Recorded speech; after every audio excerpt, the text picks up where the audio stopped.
Good morning, everybody. Welcome into Filter Coffee Parlor. You know what time it is. Coffee and conversation with your boy Joe. Like, how y'all doing this morning, man? I am so excited to have y'all on the show today. Let y'all chill with your boy. Guess what?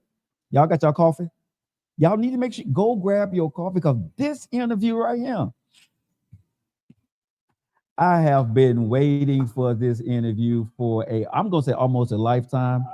Today on the show, right? And I'm not going to even do my little story time with y'all today because this show here, I need to get into it.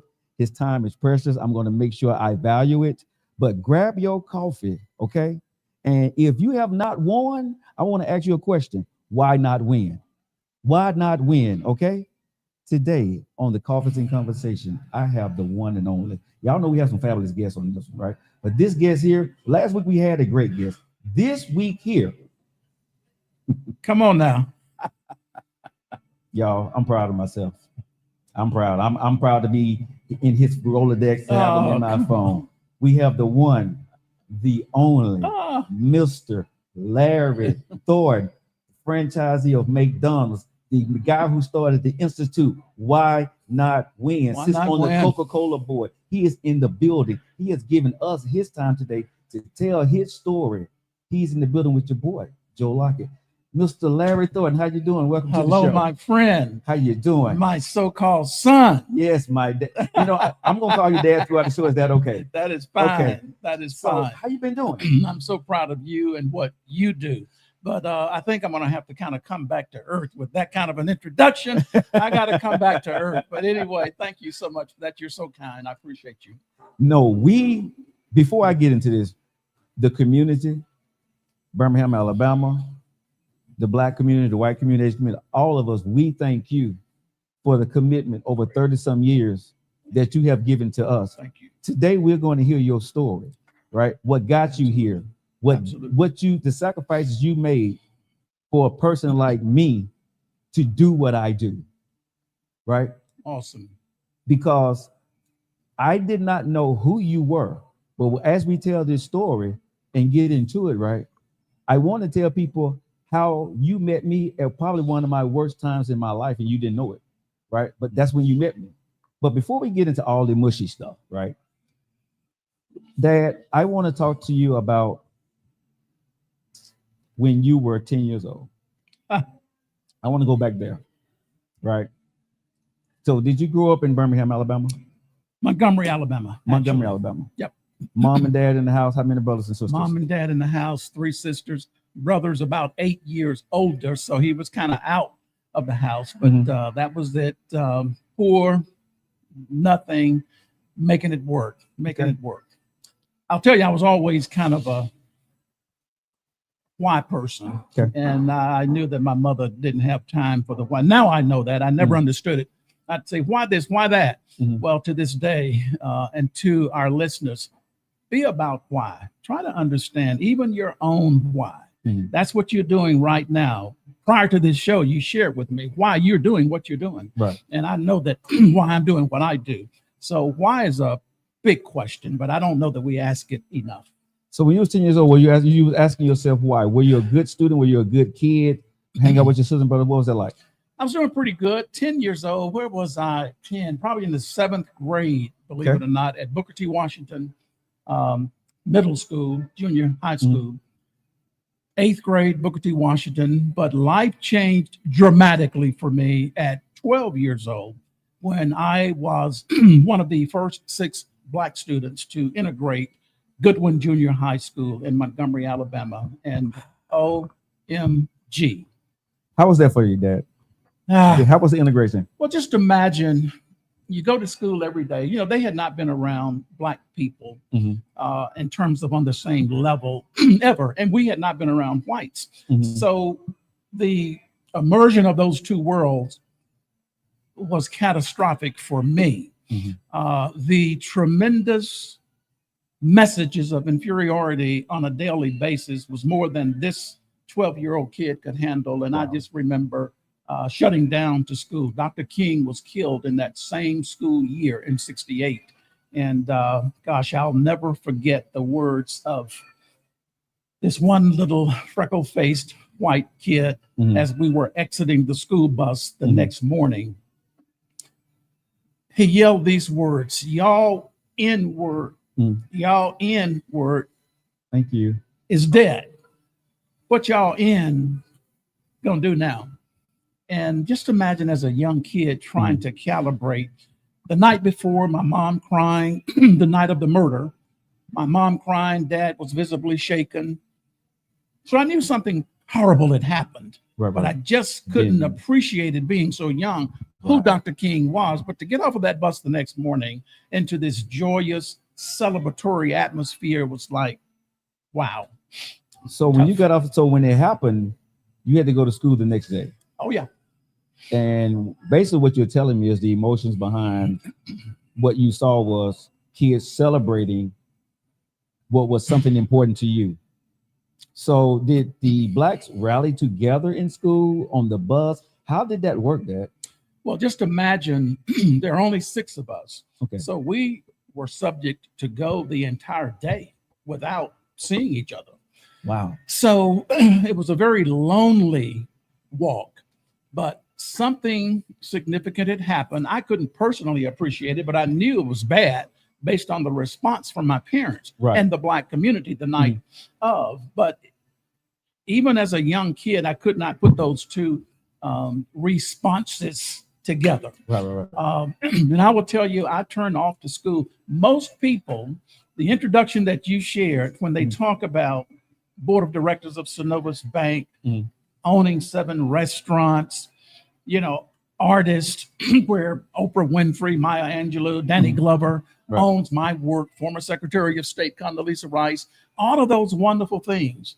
But some of your listeners today need to understand that that ain't the Larry Thornton that always was. And we can get into that when you're ready. And that's why we telling this story. Absolutely. Right? So absolutely. We're going to get all the way up to where you are now. That's why I go back a little bit at 10 and 12. So you got past that. You were still in middle school. Did that affect your grades? Did that affect your time at home? How was that for you? Well, imagine going to school afraid every day. Not so much during the school. It was more humiliations during the school hours.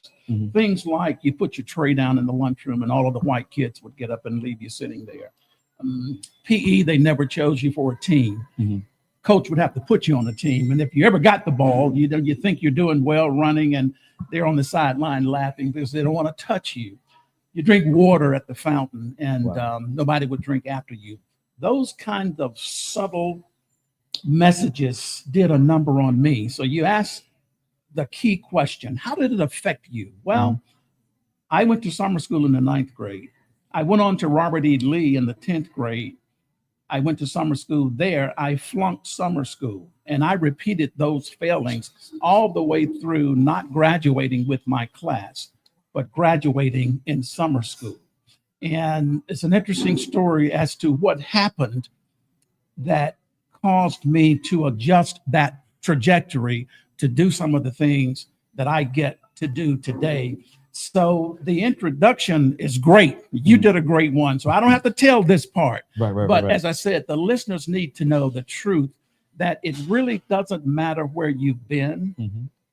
It's really not all of that important of where you are.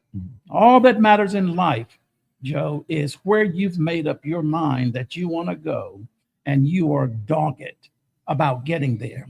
And there are too many people who are held up, stuck, because of a past, because of a divorce, because of some failure. None of that matters. Move forward. You was failing, you went to summer school. When did the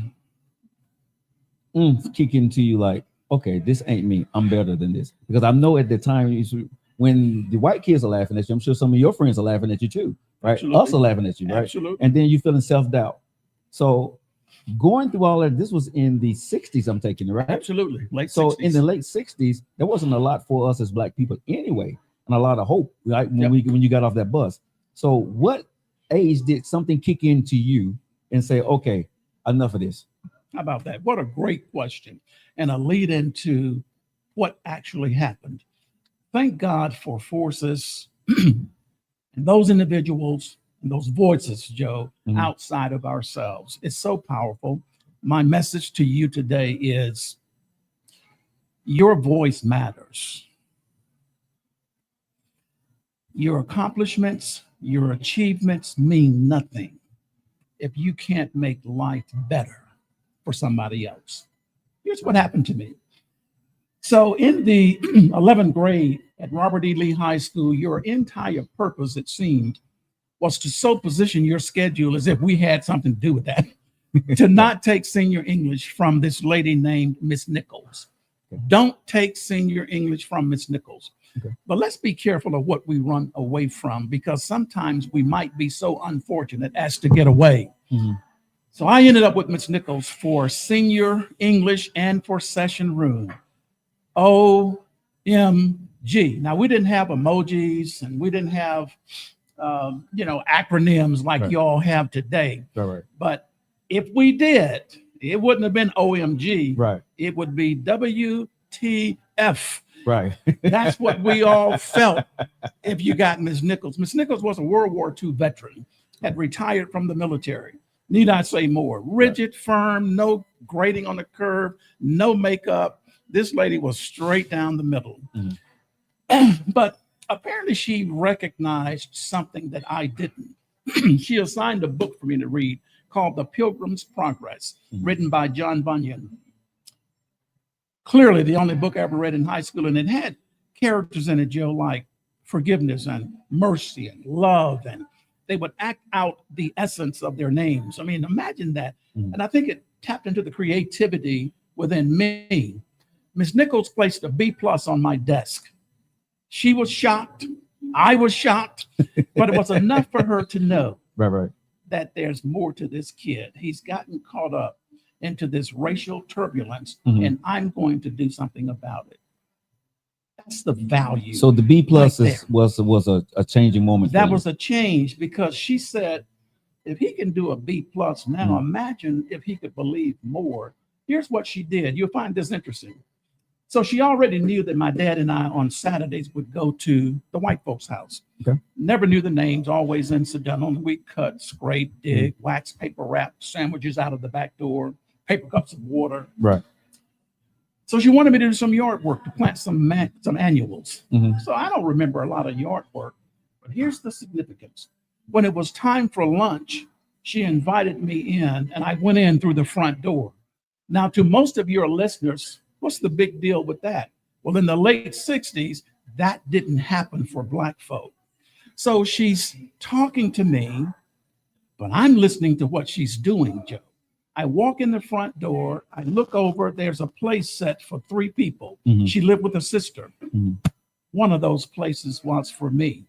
And all I can think of is going downtown with my mom, and when I would move in to the direction of the food with the nice greenery, and my mom would take me by the hand and lead me downstairs where Black folk ate. She never explained why. I never asked why. Right. I just wanted my hamburger.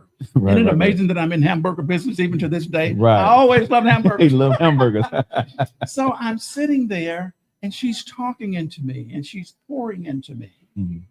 But I can't hear her, but I can see what you're doing. This mean, cold, uncaring, unwavering woman is now showing a genuine attitude of concern for me. And I'll say this, and then I'm going to let you ask your next question. No, it's not another question, because I'm coming with where you at. Okay.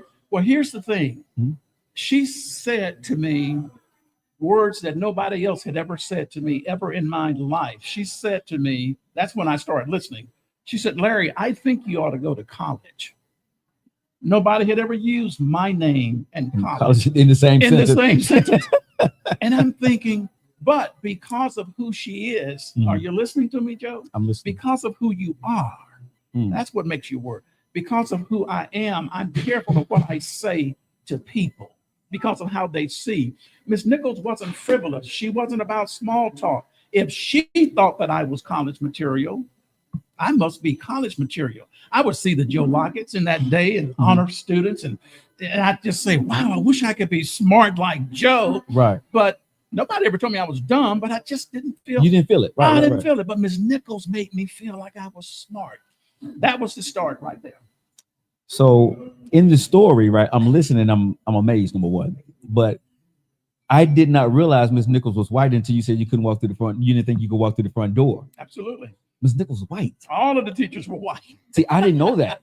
See, I didn't know that because, you know, I grew up in where there were black. Sure. Wow. Yep. And so I'm sitting there. Let me say this to you. Mhm. Some of the most powerful, some of the most pointed, Mhm. some of the most poignant messages that any of us will ever deliver or receive will occur without the employment of a single word. What she demonstrated and how she treated me, it's kind of like the phrase that I love so much from St. Francis of Assisi. And he admonishes all of us, go forth and preach the gospel always, and when necessary, use words. Is that not deep? Wow. The actions Wow. that she's demonstrating. What would I study in college, Miss Nichols? I'm laughing to myself. She said, well, you helped me with my bulletin board all year long. You can study art. Is that a thing? You can actually study art? Because all of the books, you see, social messaging is the culprit for a lot of the holdup that a lot of us deal with. Mhm. The social message says, if I look at those Baroque stylists, those Renaissance period artists, Titian, Monet, El Greco, none of those brothers look like me. True. And they didn't look like my daughter. Right. So one could easily deduct, Joe, that Mm. mastery in art is not for Black folk. It's not for women, Mhm. when nothing can be farther from the truth. But the messaging would indicate that. And so we've got to defy social construct so that we can be all that we were designed to be. Wow. So you, Miss Nichols, was the changing point for you. Absolutely. Absolutely. What happened after Miss Nichols for you? Well, she and I decided, well, she did, that I should study art. Mhm. And I'm feeling good about myself. So I Right. find now no college is going to take me given my academic record. Right. So we find this little junior college called Alexander City State Junior College. It's called Central State today. Mhm. And so I'm going to school and I'm studying art. And you I'm said different. you said we found, so she helped you. Oh, absolutely. She was right there. Listen, I'm telling you, we do all of the work that you know what I do. Mhm. I know what you do. Mhm. But if you're not taking some time to make life better for someone else, you're missing your mark. But I know you well enough to know you came to me with a gentleman about some socks. If you remember that sock business, yeah. and you're trying to help this young kid. Right. I mean, that's what real life is all about. And when we get to the Institute, you'll see what Everything you I do. mean and kind of what we do. And that constitutes the most significant thing that I do in a day's run. So I'm going to college. I start winning awards, but you see, I'm feeling good about me now. Right. And after 2 quarters, I transfer from there to Alabama State University. Wait a minute. Yeah. Went from junior college to To you went to the Alabama big State. dogs. Here's a school that I couldn't have even gotten into right out of high school, Right. and would go on to become a trustee, would go on to become chairman of the board of trustees, and would go on to hire the first Black female president of Alabama State University. Flex, Dad. Go ahead and flex. Go ahead and flex, Dad. Your Flex. gifts will make a place for you if we unwrap them. God has given them to us. We all have time. We all have abilities. We all have talents. Right. And we all have a mind. That's an enormous amount of wealth. I hope if we people are invest. listening to what this story is, from going to summer school, Yeah. going and barely passing, to all the accomplishments that he just said. We're gonna repeat those a little bit later. Y'all hang tight. We ain't done with the story yet. Absolutely. If y'all are just locking in right now, they got the one and only Larry Thornton in the building, y'all. It's a story. Awesome. Thank you, bro. Grab your coffee, okay? Sit back. You know what I'm saying? Take another sip. I know it's been a lot for me. I got you, right? But Mr. Thornton, he's in the building. That's my dad. Yeah, I'm proud of him. You know what I'm saying? He has adopted me. I adopted when he first started talking to me. When he first started talking to me, I couldn't say Mr. Thornton anymore or Larry. I had to say Dad, because what he's doing now, America, is what he did the first time that I actually met him. And we're going to get to that part. So when you went to school, you was in a junior college, and then you went to a real university. Okay. Yeah. What was that for you? Well, it was interesting from the perspective that I'm studying art and I'm winning. You know, what's the name of the book? Why not win? So I'm winning. Right. I'm in contest and I'm first, second place, best in show. So I get to Alabama State. The chairman of the art department recruits me. He recognizes my talent, recruits me immediately, which paid for all of my books, tuition, insurance, everything, because of your gifts. Because of your gifts.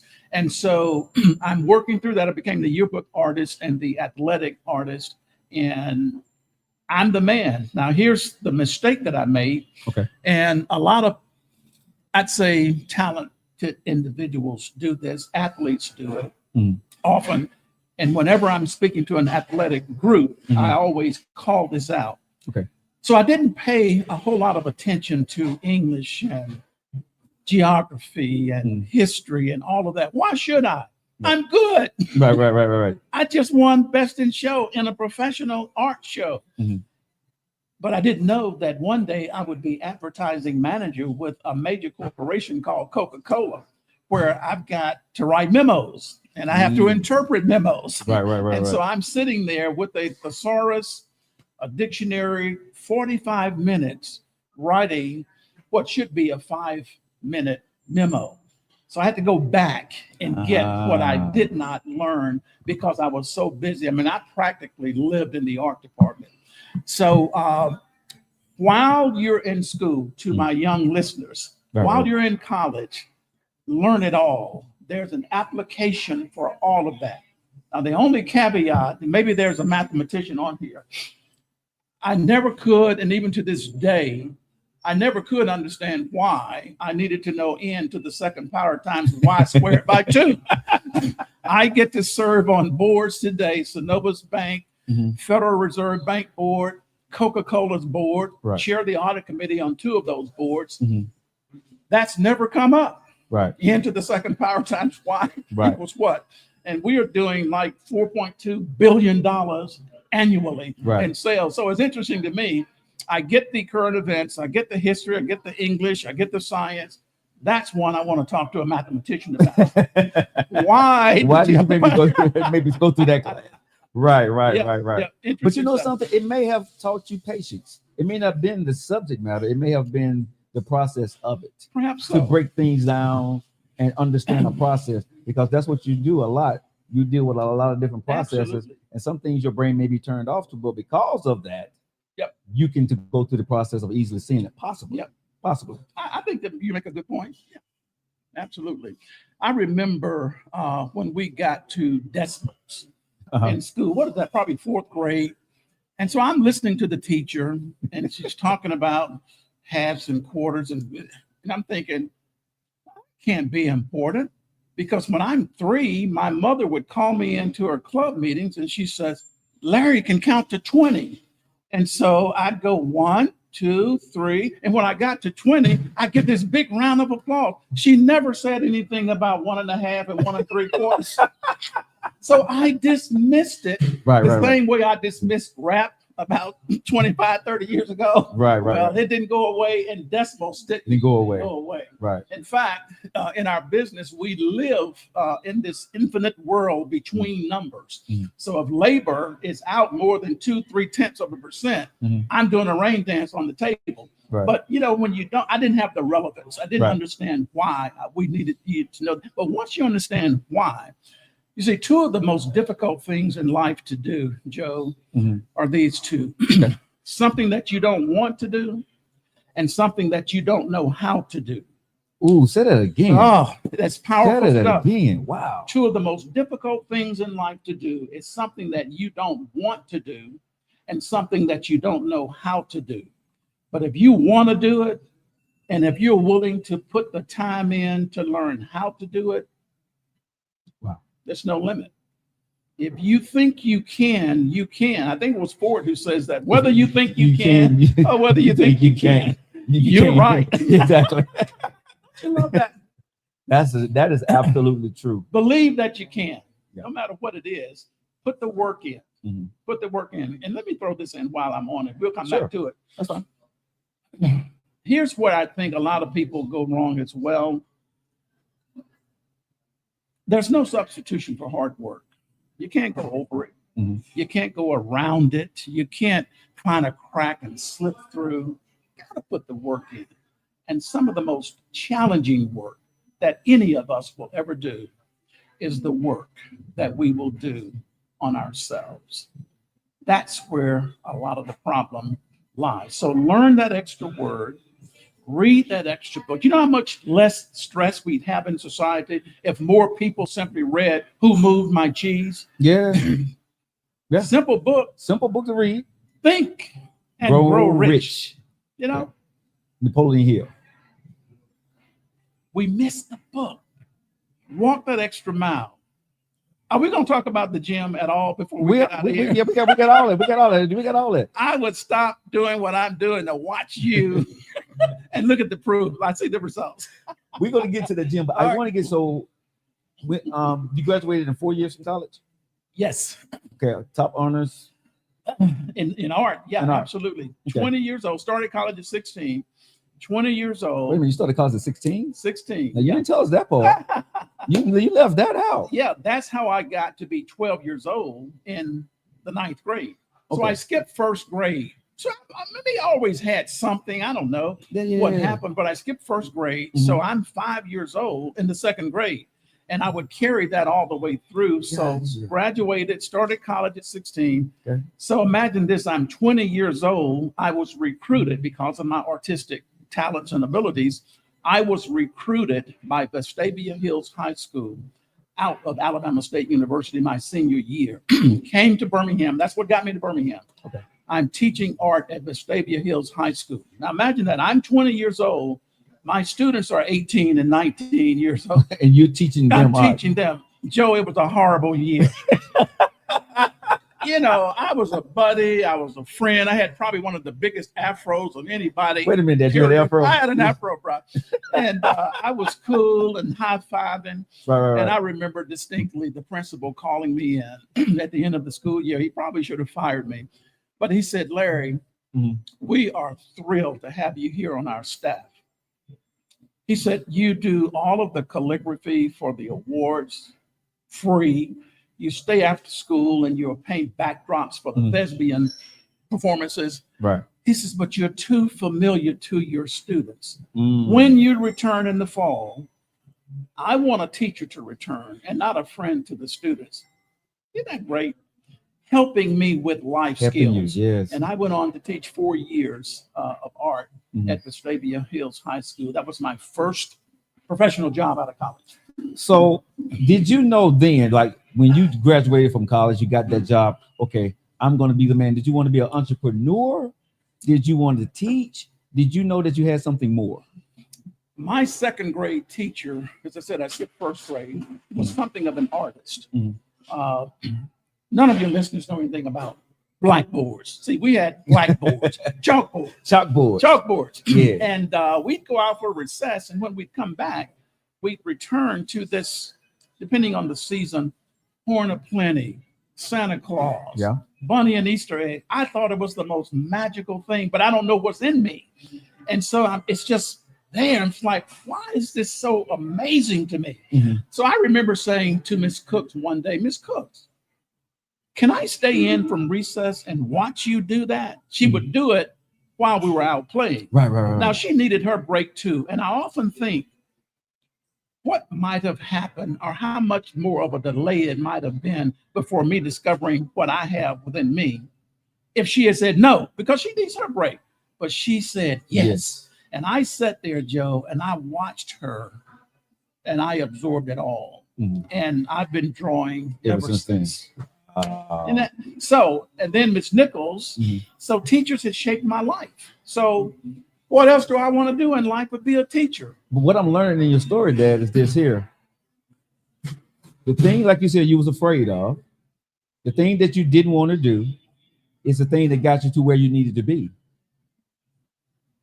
Say it again. Right? The listeners might have missed it. Right. The thing you didn't want to do, right? The thing that you was afraid of got you to where you wanted to be and you needed to be. I'm listening to the story, and that's Absolutely. exactly what happened. You said it spot on. Spot on. So I'm teaching school, happy to teach for the rest of my life. Bob James, Governor Bob James was in, and they prorated educational funding. Mhm. So there were 8 of us who lost our jobs that year because they didn't have enough money to marry 2 art teachers. Mhm. I was the last one in.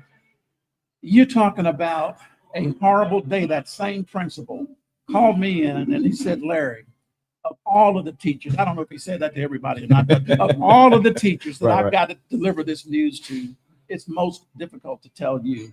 And I just can't tell you how horrifying that was to go home and tell my wife that I have no job.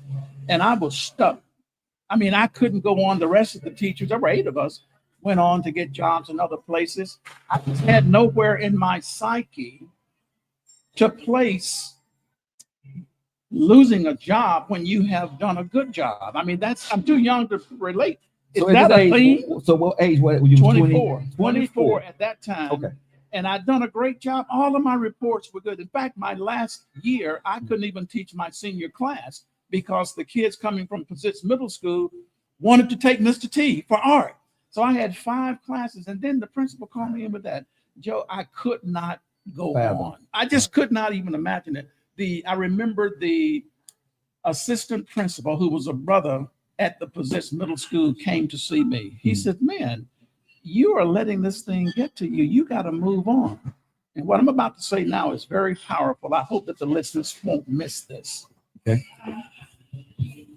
If you know how scripture reads when he's talking about the prodigal son, the scripture says it this way: when he came unto himself.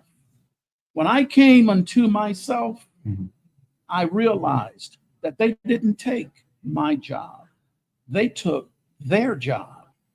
And that's when the entrepreneurial bug bit me. I got to go and get my job. Wow. And that's what you're looking at today. Okay. That was the darkest day of my life. You said it a moment ago in other words. Right. But let's go through the storms, bear the rains, and know that the impending sunshine will follow. As long as you remain faithful and true to yourself, to your community, to God, it's going to work. And that's when the entrepreneurial bug bit. And I started moving from there. And did what? I started freelancing. Listeners, always start with what you know. So I knew art, but I didn't know signs. I could do a portrait. I got a piece of art for you today, too. We're going to talk about that. Yeah, I saw something people put up here. Sure. I can't wait to see what that's going to be about. Absolutely. I want you to have that. Been thinking about that. You and I have talked about it. Yes. But so I'm painting signs. I could do art pretty much like what I have today, but I couldn't get paid for it. Mm-hmm. But I could get paid for signs because people had to have signs. Mm-hmm. So if you recall the old mom and pop signs, cold beverages, right. Joe Lockett's fast food, right? We do. So I'm going about using the wrong paint, wrong brushes, but I'm making it work. Right. I go to this one sign. It's a Coca-Cola sign. Mm-hmm. And I say, sir, your sign is faded. I give you a good price to repaint it. Here's what he said. I don't have to pay for those signs.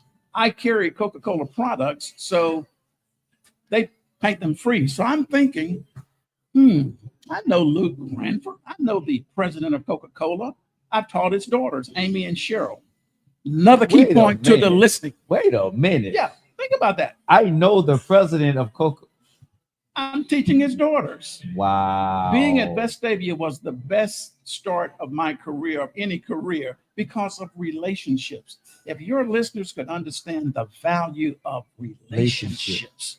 Oh, so yes. I did a t-shirt design for him. So I knew who he was, but I'm running a game. I have to admit, I'm running a game because I'm not going to work for anybody else ever in my life because they're going to fire me and I'm not going through that ever again. Right. But I do want to learn how to paint signs professionally. Right. because there were no black sign painters that I could run into. So I called Luke, told him what had happened. Mhm. He hired me over the phone at Coca-Cola. Never an interview, never an application. Put me in the sign shop in 1979, in August of 1979, making $5 an hour in Wow. the sign shop. And I'm learning how to paint signs. When I get there, nobody can paint a sign as well as I can paint a sign. I'm thinking, well, hell, I can't learn much here, but I'm going to just make it work. So I would take a Polaroid. Anybody know what a Polaroid camera was? But we take these snapshot Polaroids where you pull it out. Yeah, you take it a little bit, yeah, and wait for And the I picture would- up here. I take it to these white sign masters, Tim Rock and Skidmore, Dave Skidmore. And they would look at me like, we ain't never seen a black sign painter before. But they were so nice and accommodating and helping me to perfect my skill. And want to be there 6 months. In 4 months, I get promoted to advertising manager. I've got 7 all white reports. And that wasn't a pretty picture. I don't know if we'll have time to talk about what went on there. But at any rate, so I'm advertising manager, and I stayed with that. Then eventually a company car comes, car phone. Your listeners won't know what a car phone is. But you just look at it. So I'm trying to get out of here, but things that keep happening for me. And I'm thinking, hey, this is great. So when I get to the McDonald's, I know I'm out. I go in, turn in my resignation. They won't accept my resignation. Wait, what? Imagine that. Won't accept it. Here's the fact of the matter. Your listeners will love this. I have been leaving Coca-Cola for 45 years. And I haven't left yet. They won't let you leave. From $5 an hour to serving on the board of directors of the largest independent bottler in the nation. You know, what a story.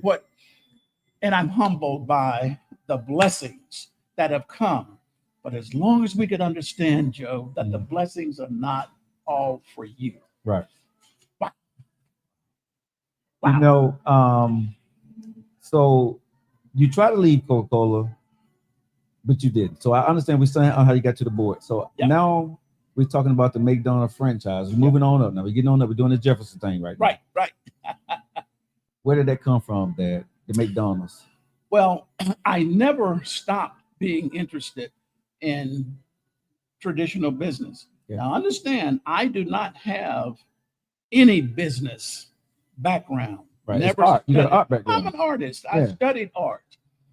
Now, how is it then that a guy who studied art can say that he owned 7 restaurants, serve on 3 corporate boards where they pay you to come to meetings? How do you do that? And you're an artist. Yet you and I know individuals who have MBAs, masters of business degrees on their walls, and can't run a lemonade stand. Exactly. Can I say something to the listeners? When I go into the schools today, rarely am I talking about your respective area of discipline, what you want to be when you grow up. That's a good question, and we should all declare a definitive interest. But what's more important than that are these 5 tenets. This is what we harp on more than anything else. Relationship skills, communication skills, demeanor, deportment, disposition. Anybody who will master those 5 can pretty much write his or her ticket to success. I'm a living example of that because I don't have the business. You'll find someone that will help you with that. When I got my first set of financials, I didn't even know what they were, but I knew somebody who did know what they were. Wow. And I would go out to see this person, happens to have been at that time the chairman of the board at Coca-Cola. We'd go out and I'd sit there and we'd go over every P&L line item until I can learn to read the P&L report. Yep. So I still want to know that. I still haven't heard my answer. What got you into McDonald's? All right. So I'm looking to do business. Okay. I'm leaving Coca-Cola now. So I've got my side hustle going there, a little business called Church Illustrated, where we did church signs and church vans and revival signs. Okay. So that's what I'm working on. So I ended up going to Chicago a friend invited me up. Now, the stories that I'm telling you are stories coming from me, but the fact of the matter, all of this is coming from above. Yes. Let's never, ever forget that. How from a universal and divine serendipitous occurrence that happen in our lives, right. if we have invested ourselves well yes. into that process. Right. So we've got to be kind and merciful. We've got to be forgiving. Yes. We have to walk in integrity. We've got to be honest. And when you do that, the universe returns up to you. Yes. back to you. That is a fact. That's a fact. So I don't know why I'm going to Detroit or what's really going on. So I get up in Detroit and I meet this brother, Herman Petty. Herman was the first African-American to own a McDonald's in the entire system in 1968. So he's got 3 restaurants and we were traveling around to his stores.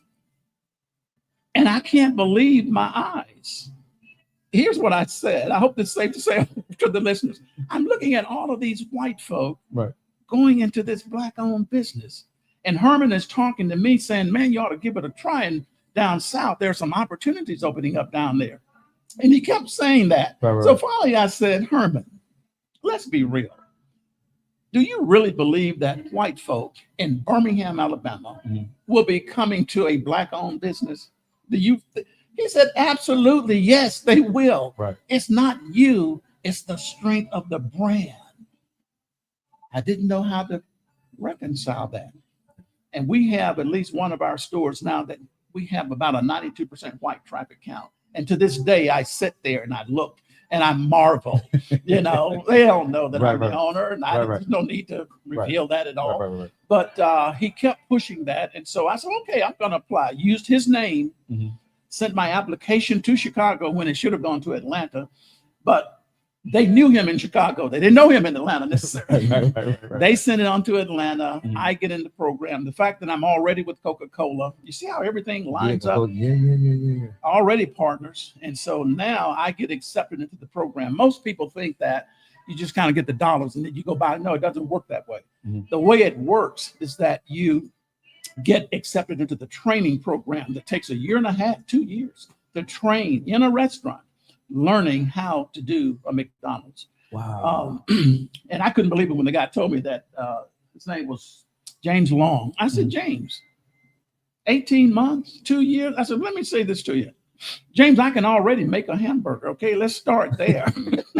I just can't imagine that it's going to take 18 months to learn how to make it the way you want me to make it. Right. But it's a heck of a lot more than that. And I saw that after about 3 to 4 months in. It's so much drooling and arduous, but if you have the grit. I want to ask you this question because I read the story of Ray Kroc, who started McDonald's. Is McDonald's really about the hamburger or it's about real estate? I'd say both, but probably more about the real estate. Yes. McDonald's owns all of the property that any McDonald's sits on. So if you ever thought you were going to get upset and say, I'm going to tear this down and I'm going to build Larry's hamburger stand. No, you're not. That ain't going to happen. So it makes a difference. So we pay a rent and a royalty for those rights and opportunities. But here's the thing, because of the strength of that brand, for those of us who get through, there were 6 African-Americans who started as RAs. That's an acronym for registered applicant for a McDonald's franchise. And you're going through this program. All of us had already been relatively successful in our own areas of interest. I know there was an Allstate brother that was a UPS executive. All of those brothers were either asked out or opted out because a lot of it required humility. Are you listening? Wow. A lot of it required humility. All right, so let's look at it this way. So I'm advertising manager with Coca-Cola. I've got my business cards. I've got a company card and a phone. But when you go train in that McDonald's, you're a McDonald's worker. So I told the president that I had gotten accepted into the program and it would take about 1.5 years to 2 years. By the way, I did it in about a year because anything that I do, you focus in on. I'm focused. So we were able to make it happen in about a year and a week. But imagine, so the president said to me, the same gentleman who hired me, by the way, he said, well, let's just keep it between us. Let's not let anybody know that this is what you're doing. Because most companies, once you making plans to leave, they'll go ahead and expedite that. You go ahead and go now. The universe, man, the universe. And so I'm training, my second day of training. I've got a headset on, and in walks the restaurant at Roebuck McDonald's. I'm training. 3 of my department heads from Coca-Cola walk in, and there I am, headset hanging out of a window, asking, "Hey Joe, would you like fries with that?" So they're thinking, "Man, what the hell?" Right. Larry, advertising manager, is working at McDonald's. Right. So I'm sure they're thinking, boy, things have gotten really bad that he's got to be at McDonald's. And I couldn't tell them because the president and I agreed. So I came up with something like we were doing some analysis between how much Coke is sold per meal. Gotcha. I came up with Right. But yeah, so the humility, because you're pulling trash, you're mopping floors, you're cleaning bathrooms. I mean, think about that. But now I am the VP of marketing at UPS. So I have to humble myself because you have to understand what and why. We're doing what's called scratch grill calibrations, where you're on the floor having to take the weights that lift up those top platens in a grill. You're greasy when you come out like you're a plumber. That's a lot of humility. And I can't tell you the number of times that I would walk by the cash register during my training just to be reminded, just to hear that to remind you. Now, what am I doing here again? Right. But if we cannot humble ourselves, we can miss our opportunities. And a lot of those brothers just could not, because I've been successful. I can't go back to that because nobody knows, you're just working at McDonald's as far as they're concerned. But I always remember that as a lesson, and stay humble. My first job was McDonald's. All right. I knew I liked you for some reason that I didn't realize. Lum Avenue. Lum Avenue. Lum Avenue was my first one, and then we moved, and when I graduated, I was working at the Forestdale McDonald's. I almost became a manager because when I was at the one in Forestdale, Joe Morrison, he was the manager there. And they wanted me to go to Hamburger University. Yeah. Because I learned how to open and close the store. I know how to do everything in the store, from the ice cream machine to the grill to making those biscuits to run and drive to run in front. I know how to do everything. All right, keep talking now. We got a uniform today that'll fit. We may have to open the arms up a little bit because you go to the gym every day. The 4-in-1 grill, the 10-in-1 grill. See, 4-1, 10-1 man. Yeah. We would hire you today. Hey, when the bus on the lot, you got to get it. Throw them buns in there, you know what I'm saying? Get that bin ready because you only had the 10 to 15-minute bin. There you go. You had to load the bin. Back in the day, you had to load the bin. Okay. You understand. You understand how it works. Yeah. Wow. We never talked about that. Exactly. You never knew that, right? But yeah, that was my first job. Was McDonald's. But as you said, for a little bit of my story here, that drove me because when I got there, I was a nobody. I didn't know anything. Yep. Right. But I was one of the guys that, at McDonald's that everybody, there are people that work at McDonald's just come in and they take it as a job. Yeah. But I will always, because my mom was always about cleaning. So I couldn't wear my McDonald's clothes in the house. I had to drop my McDonald's clothes right there in the house. You be in your garage in your underwear. You had to put your clothes. I had to wash my uniform every day. How about that? Every day I had to wash my uniform. And the other thing was I used to always iron my apron and put a crease down my apron because I wanted to be different. Oh, right. Man. And so when I walked in the door, they knew when I put on my apron. You made a statement. That part. The man's in the building, right? You couldn't handle our business, right? Right. That came into when I was 16, I was in a DECA program. I got every overtime, right? I worked on all the other shifts, right? And that's when they started learning me everything because they knew I was a hard worker and I wanted to work. I wanted to make money, right? And I didn't know how, but that was the only way I knew how to make money. And I was working. What's the crazy part of that is there were grown people that were working there. And they was asking me to do the job that the grown folks was supposed to be doing. They was putting me on those shifts. Yep. I was making more money than the grown people was at 16, 17 years old. That is no lie. And that explains why you're sitting in that chair conducting your own show. Don't you wish more people understood that? Oh, I do a talk that differentiates between opportunity and responsibility. See, when you work from a responsibility perspective, you just kind of come to work and you work because you're a responsible person. But when you are an opportunistic minded person, just to give you the illustration, so I'm working as advertising man. Excuse me, I'm a sign painter actually at Code, but I'm being promoted, but I don't know that I'm being promoted. Right. So my boss walks in, he has a box of business cards for me. I don't know that they're for me. Right.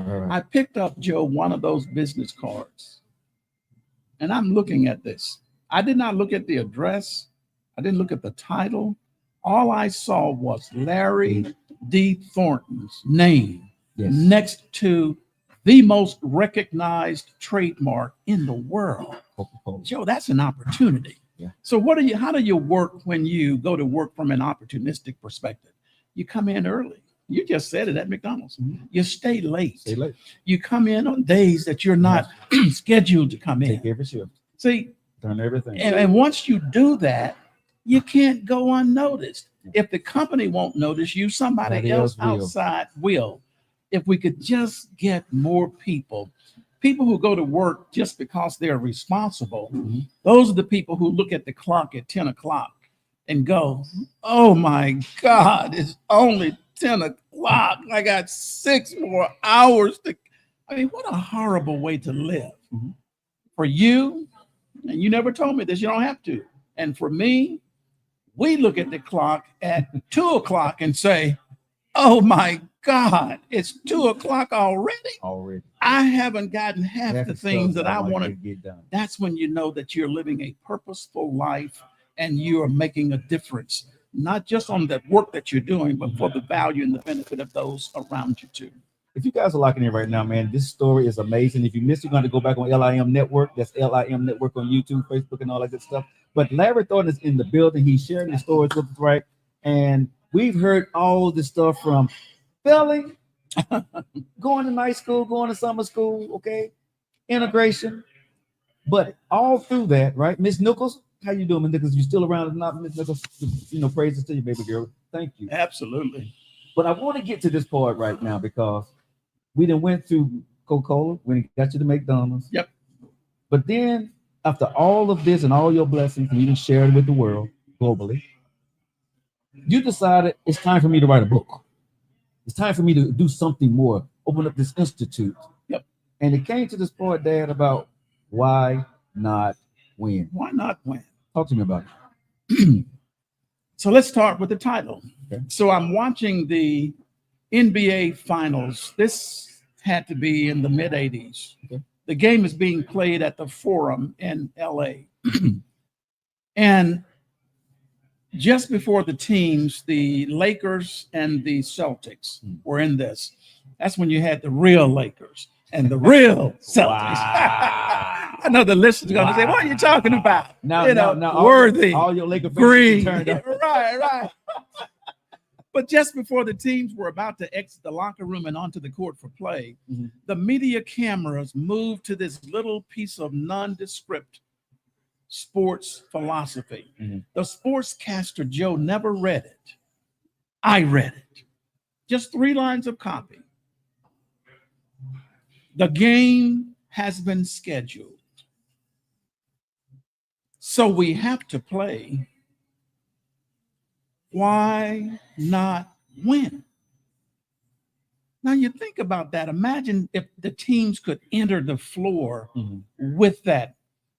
I mean, just think about being scheduled. You've met all of the criteria to be scheduled for an NBA final game. Well, you can't just not show up. Right. You got to play. Right.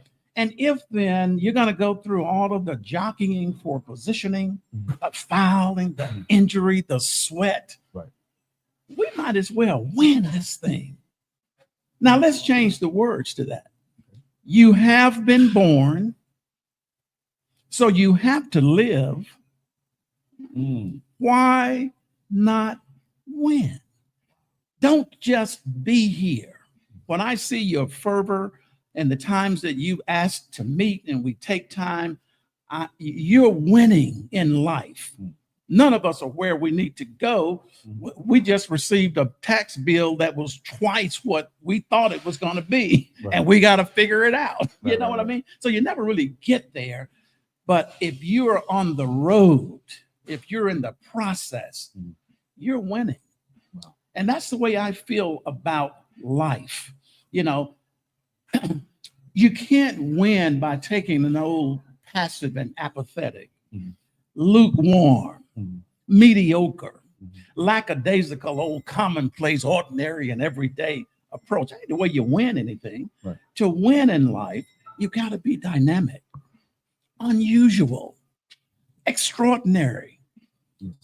If you're willing to approach life that way, winning is inevitable. But you got to understand the value and the why of that. So I'm really not writing a book before I got to that point. I was really chronicling. I don't know if you know Marie Sutton or not, but Marie had already written a couple of books, and I hired her to I said, I want to chronicle for the benefit of my family. Never wanted a niece or a nephew or a grandkid to ever wonder, how did my granddad become the first Black to own a McDonald's? How did he become the first Black man to serve as president of the club? You know, this old historic club from 1951. All of those past presidents, if you go up there, our listeners on the wall. The Harbor Center. Well, Harbor Center is downtown. That's Kiwanis, but the club is in Homewood, the club. And you'll see all of those photographs, 32 white males. And at that time, there was not even a woman there. And now there's my little brown face that breaks the monotony. You took me to lunch there. Yeah. So how do you, you know, that's the question that how do you do that? How does that happen? Why does that happen? They got to go back and watch the whole video. Oh yeah, they actually, yeah. That's how that happens. Yeah. And one thing leads to another. That's how life compounds if you're in it yourself for the right reasons. So I'm just chronicling, and Marie is recording me. She's asking questions. I'm kind of regurgitating historical things that happened in my life. After about the fifth time, she put her pencil down, Joe, turned the recorder off, and she looked me in my eyes and she said, Mr. Thornton, you can't write this for your family. You got to turn this into a book. She said, it's been like getting a master's degree, working and talking to you every other Saturday. And I'm thinking, a book. Today, Joe, this book is in over 45 colleges and universities as a mandatory read or a common read or a book study. Over 50 high school systems have studied this book. That's what we do. All nonprofit. We don't make a dime off of that. All nonprofit. But we are having fun getting in front of our young brothers and sisters so that they too can see how they can and what makes it possible, what's necessary. I will tell you, and our listeners might find this difficult to believe. This is where I was going all of my life. I thought at one point it was going to be about Vestavia. I thought it was going to be about Coca-Cola. I thought it was going to be about McDonald's, Synovus Bank, the Federal Reserve Bank Board. But Joe, those were nothing but vehicles by which I was headed to why not win. When we stand before these young people and they can see an artist that can say that my work is on a U.S. postage stamp, my work is owned by actor Danny Glover, and so many others. No, I want you to flex a little bit. Your work is owned by a couple of who now? Go ahead, flex a little bit there. Go ahead. Let's just run through them. Danny Glover. Okay. Through Danny Glover, Oprah Winfrey has in her private collection Maya Angelou, former Secretary of State Condoleezza Rice, as an artist. And in every one of the schools that we have ever gone to, we see all three of those categories. Every single time we see artists, and when they find out that I'm an artist, then they want to go get their work and show it to me. Right. I've seen poetry that would make Maya Angelou smile. Wow. And then I see these kids who want to own their own businesses. Do you see why we have to go? Not sin, not tell, but go. Yes. And when I get to those schools and when the kids come into the auditorium, I'm not standing back waiting to be introduced. I go to the kids and I'm fist bumping and I'm taking selfies because that makes the moment real for them. Yes. The last thing they need is to see a plastic person show up. But I'm there and I want these young brothers and sisters to know, to help them get through answering these questions: who I am, what do I have to offer, and what is my why? We start that process all through Why Not When. I am so humbly grateful. I wish I had younger knees like you, but I'm going to take what's left of my knees and I'm going to continue to go because I think that my God has positioned me to come through all of that for the greater good of a better community. That's where I am today. So the Institute, what do you want to do with it? What's the end game? The end game is to continue to do what we're doing. I've accepted a position as executive in residence at the University of West Georgia, where they adopt all of our programming and we get a chance to talk to the MBA kids, and then we bring corporate communities in. Gotcha. I'm about to do the same thing at Auburn of Montgomery, which is my home, Montgomery. So I can't wait for that to occur later this fall. 95% of my time, thank God for my son who can stand in to see that we can keep the lights on so that I can go and play with my book. Now, I thought before this book, because I wasn't writing a book, all I wanted to do was just a chronicle for the benefit of my family. Right. But for those listeners who choose to get this book, at the end of every chapter, there's a very poignant message to a family member, not by name, but to an uncle, to an aunt, to a cousin, to a nephew. And you'll see that family tone, but to see the number of people we think that have been blessed and to have adjusted their own trajectories as a result of what we have captured in this book, I just couldn't be more proud of what we get to do through the work that we do today. And let our listeners know where they can get your book at. The book is on any major site, Barnes & Noble, Books A Million, of course, Amazon, has that. And so as you purchase, as I said, 100% of the proceeds go back into the Institute to allow us to get to some of the places that we do. But we specialize in high schools and middle schools. There's a graphic novel that maybe if we have a graphic novel in here, I don't know, Gary, if we have a graphic novel, maybe we don't, graphic novel. Yeah, but we can show that. Right. That allows us we unveiled that novel about 2 years ago at Restoration Academy. Okay. Coca-Cola bought 180 of those for every kid at Restoration. Wow. So that allows us to take the messaging from this book and kind of situate it so that we reach a younger demographic. Right now, we're thinking about even getting a younger demographic because I'm telling you, the messages are here. When you change what you think, you change what you do. And that's what this is all about, helping people to understand that they have within them right now, you have everything that you need to be successful. But if you don't know that, then you live as if you do not.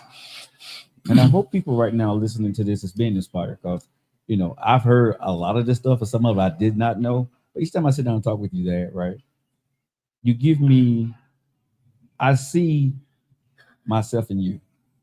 Great. I see a lot of things that you already have done.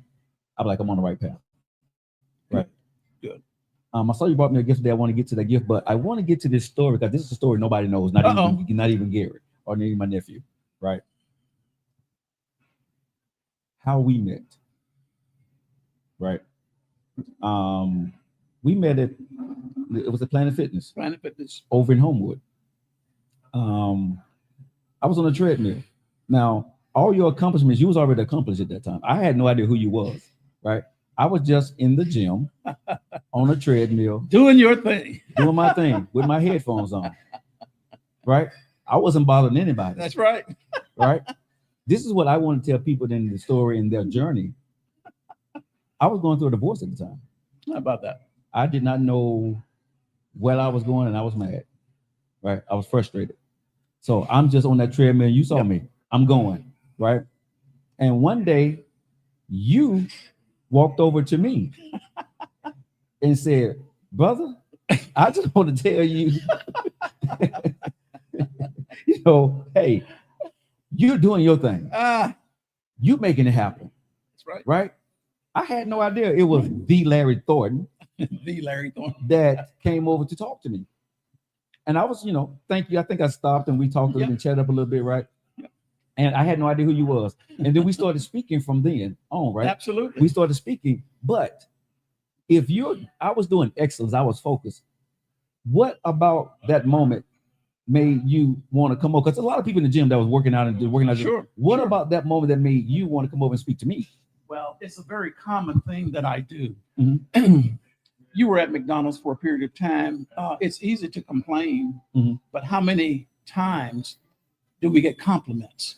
So I'm admiring your tenacity, because after 10 minutes, I can hardly breathe. Right. And you're on, from the time I get there and the time I leave, 35, 45 minutes, you're still getting it. Right. Well, you got to stop.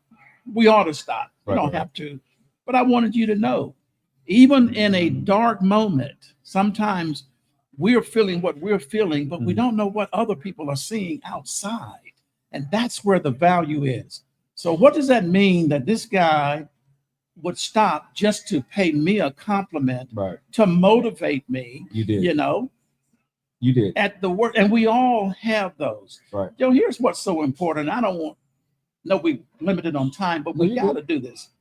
Do you know why it's so important for the work that we do? And to stop and say that to you, I could be at the grocery store. Wow, you have such a beautiful McDonald smile. And so they're looking at me like, what's he talking about? Right. And then I go on to tell them what I mean. Can't tell you the number of people we recruited, especially during COVID. We would go, and I taught my manager, we go in places like a competitor. Right. And if we see performance, we pass out a card and say, wow, you got a beautiful McDonald's smile. Right. The problem is I just don't understand why you would be wasting it at a place like this. Right. Take my card. Well, how often is it that a crew person gets a card from the owner of a business? That's special. Wow. See, treat everybody you meet as if they were the most important person on earth. Wonderful things begin to happen to you and for you as a result of that. When people ask how I write a book and own restaurants, serve on corporate boards, paint, all of that, it's not me, Joe. It's other people. Wow. Make your life about others and watch others make their lives about you. It's as simple as it goes. But here's the bottom line. And listeners, don't ever forget this. One of the most horrifying nightmares that any human being could ever have is to one day be introduced to the person that you never became. Think about that. Think about that. Never let it be said that I never materialized. I never actualized because I didn't put the work in. Wow. That person looks like me, sound like me, but I haven't done all of those wonderful things. Wow. Did not want your listeners to not hear that. And that's a motivation for me, not just for me, but when we go to Bullock County, when we go to Wilcox, when we go to Hale County, that's what it's all about. So that these young people can know who they are and what they can be, not just for themselves, but for the broader community as well. I know I've told you this before, but I want to tell you in front of America, thank you. Because you will have conversations with me at the gym. Once you found out I was going through my divorce, I told you what I did. I was in radio and I told you what I wanted to go do, right? And you said, I tell you what, I'm going to meet with you just before you wrote your book, right? And you gave me a time and you told me to show up. You took me to lunch, right? You mentored me. How about that? Let me tell America, you mentored me, right? You took me to lunch. You took me to the Kiwanis Club. You took me to the D Club. You told me about paying boards. You told me, you gave me your assignment, but you gave me the blueprint.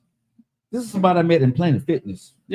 Because I was running and I was mad, right? I was frustrated. I couldn't scream at nobody, so until I couldn't anymore.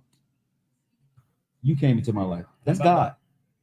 That's the Don't ever universe. forget it. Don't ever forget it. That's the universe. And we've captured all of those rudiments and processes of thinking right here in Why Not When. And what was so crazy for me was that you don't know how important you was to me at that point in time. Well, great. Awesome. The things you taught me, because God sends you the people when you need it. And what you did for me was you re-entered me. You was my Miss Nichols. You know what I mean? That's who you were for me. Amen. You got me back into, okay, I can do this. Absolutely. Because it seemed like the world had kind of like fell apart on me. Yep. You know what I mean? Because like everything had went bad, right? But God sent you in and you told me, don't let what just happened to you be your end. Don't let it define you. Yeah, that's what you said. Don't let it define you. You were like, what they didn't see, everybody else do. That's what you told me. Absolutely. And that meant so much to me, Dad. And from there on, that always, you know what I'm saying, it resonated with me. And when you said, I'm about to get busy, right? You took me to your McDonald's. You introduced me to your staff. This is what's crazy about, I'm going to tell y'all something about Mr. Thornton, about his McDonald's. He owns them, but he spends his own money when he goes to McDonald's. I don't know if people ever know that. You remember that? Yes.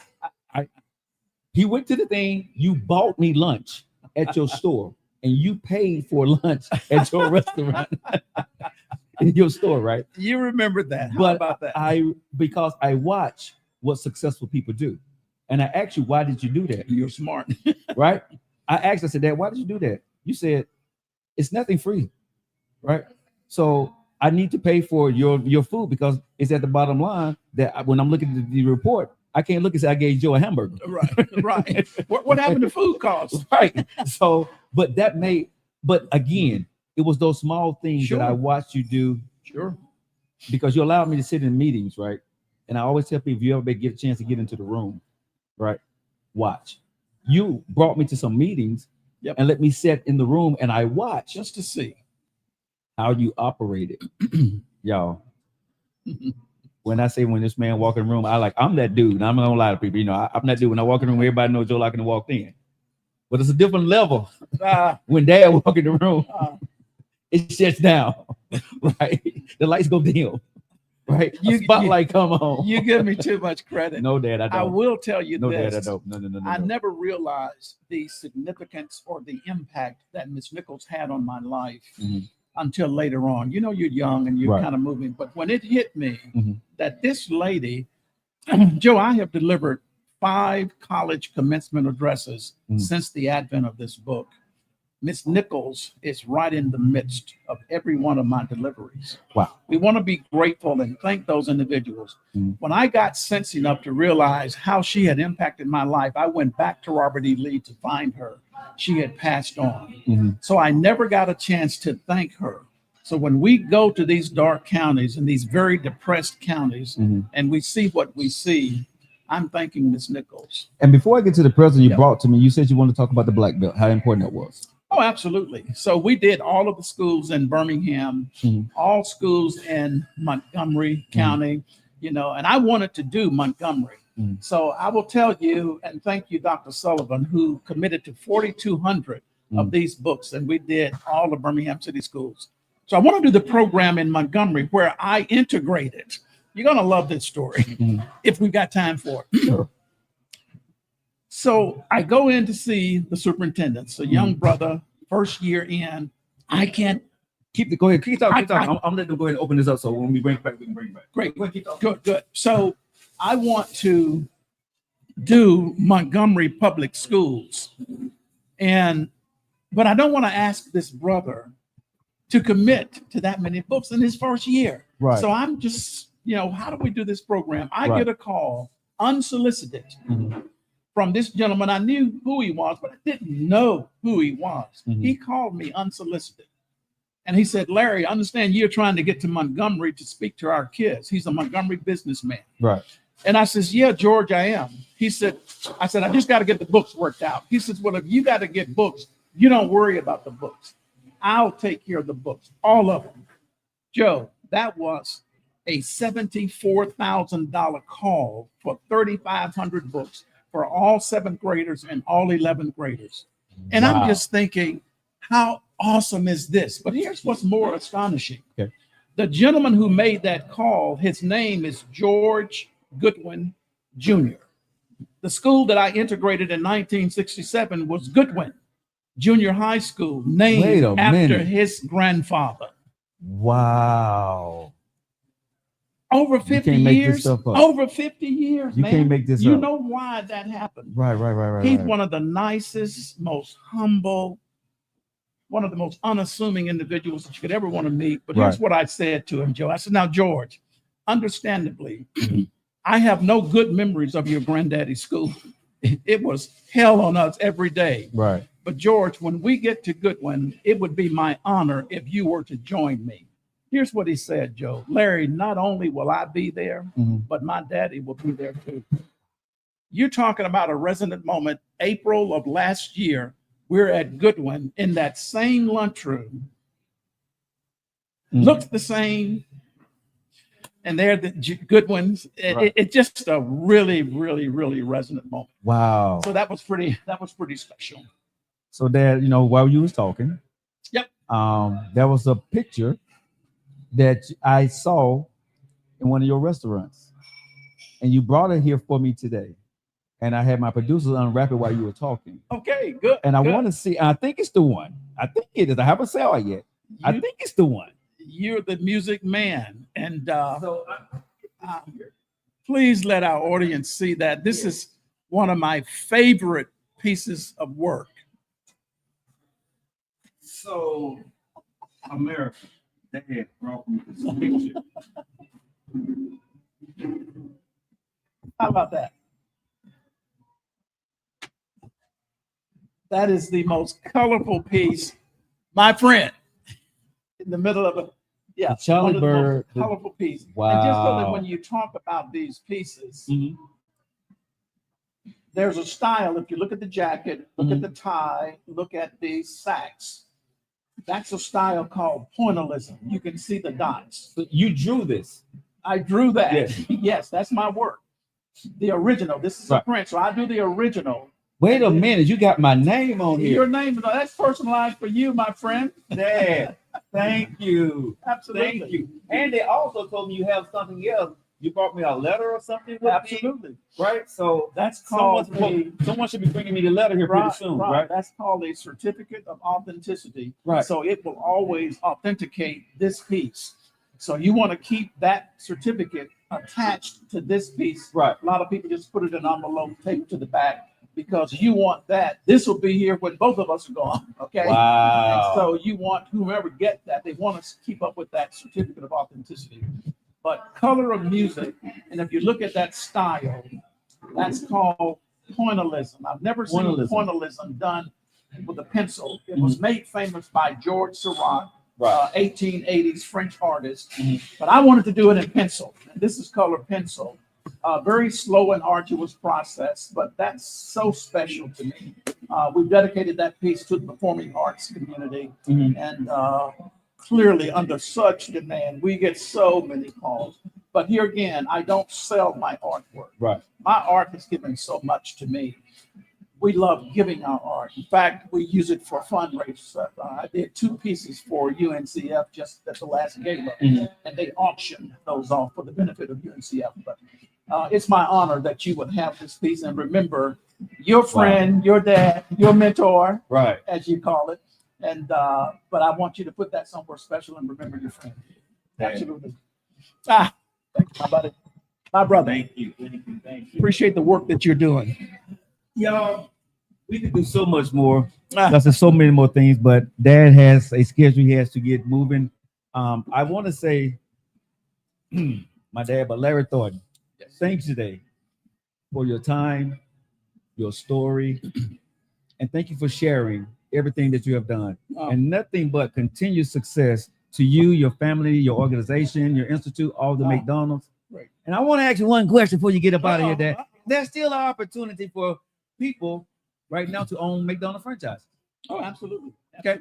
So how would they do that? The last thing I hear. We do that all the time. I've got a gentleman right now out of Tuscaloosa. We just met last week. Right. And we're talking about those rudiments and processes of getting in. As I said earlier, it's not so much gathering the money. I certainly didn't have the money. Just so that the listeners will know this, to conventionally purchase a McDonald's franchise, even in that day, was like 180, to $250,000 to do a McDonald's.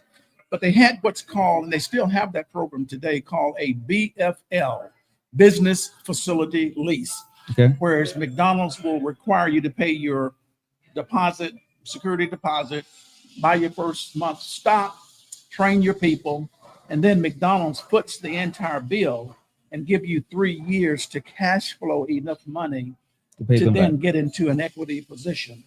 And so that's what happened for me. And at that time, it was about $55,000. I didn't even have that, Joe. I had about 38. Right. But if our listeners could understand that work ethic will take the place of the dollars every day. So I trained so hard, so thorough, Dean's List.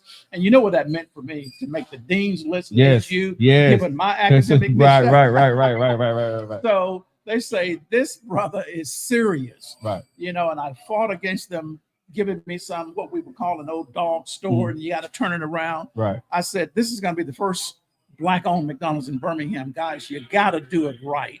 It needs to be.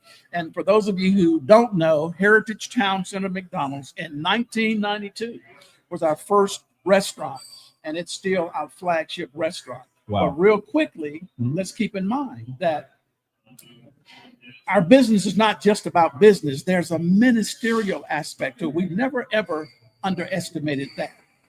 The person who runs our most profitable restaurant today was in a shelter 5 years ago. I remember the lady. Remember me telling you that story? Yes. And today have gone, when we bought that particular restaurant, we saw her. The talent was there. Now, Miss Nichols saw a diamond in the rough when she saw me. Right. So I've mastered identifying diamonds in the rough.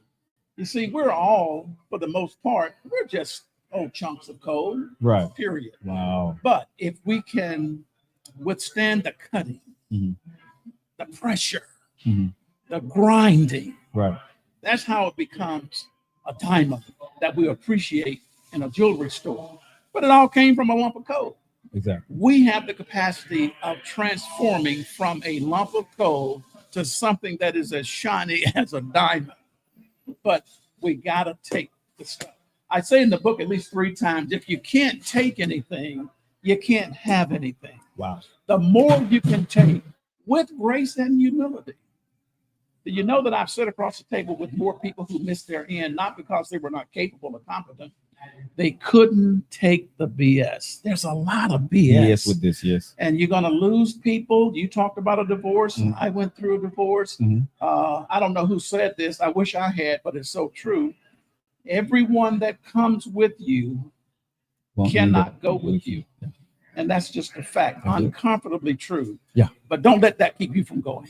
Last thing, but not least, that is going to be an easy one for you. So maybe. Okay, this is we're going to get you on up out of here. For that 10-year-old boy, Larry D. Thornton, what would you tell him now?